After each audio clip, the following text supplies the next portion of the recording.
थोड़ा और जरा मैं नजदीक आऊं, और जरा नजदीक आऊं, और नजदीक आता हूं। मेरा खुद का शरीर, मेरा खुद का शरीर जब बहुत अच्छा था ना, तब लोग सराहना करते थे। जब बचपन का था ना, छोटा सा था ना, सब कोई अच्छा सा लाड करते थे, अपने पास लेते थे, गोद में खिलाते थे, घंटों घंटों तक खिलाते थे।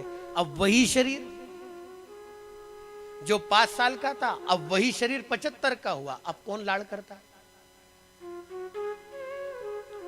गोद की बात तो दूर। लेकिन अब उस शरीर को स्वयं मैं स्वयं अपने आंखों के द्वारा आईने में भी नहीं देखता। क्यों? क्योंकि वो शरीर अब अच्छा नहीं लग रहा।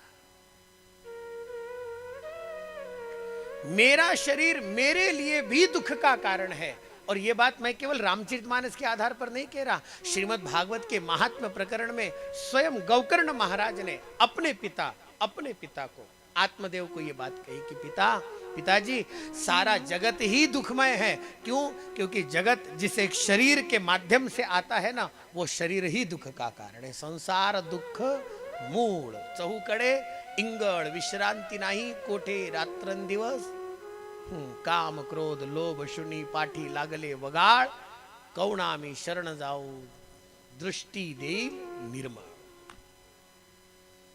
इसलिए संसारी जीवों के लिए हर एक वस्तु कुछ क्षणों के लिए सुख का है, बाकी सारे क्षणों के लिए संसार की वस्तुएं दुखदाई है। इसलिए उन दुखदाई वस्तुओं की चिंता करने के बजाय उनको बगल में करो, क्योंकि इस जगत में दुख को हरण करने वाला सुख रूप केवल एक ही है, और वो है भगवान। सुख रूप ऐसा दुजा कोण सांगा माझ्या पांडुरंगा सा। मेरे भगवान के अलावा इस जगत में और कौन सुख रूप है? भगवान के अलावा इस जगत में कोई सुखी नहीं, ध्यान में रखना। और उनका जो भजन करता है, उनका स्मरण जो करता है, इसलिए तो पदों में कहा गया कि महाराज कोई तन दुखी, कोई मन दुखी, कोई धन बिनु रहत उदास, थोड़े थोड़े सब दुखी, सुखी राम के दास। भगवान का भजन करने वाले जितने सुखी है ना, महाराज आपको मैं बताऊं, अभी सुख का सागर प्रयाग में आया हुआ है। सुख का सागर, ऋषि मुनि सिद्ध महात्माओं को आप जाकर के देख लो। आज वहां पर कोई व्यवस्था कैसी है, क्या है, कोई लेना देना नहीं, लेकिन भजन चल रहा है। सबके सब भजन कर रहे हैं, सबका सब कथा सुन रहे हैं, सबके सब गंगा जी का स्नान कर रहे हैं। अरे उसी आनंद को देखने के लिए तो हम लोग वहां जा रहे हैं,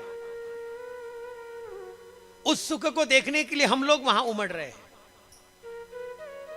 यह सुख का सर्वोत्तम साधन है। क्या? जहां पर भगवान का भजन है, जहां पर भगवान की कथा है, और जहां गंगा रूपी गंगा, जहां स्वयं पवित्र करने वाली गंगा है, वही तो हमारे पास में भी।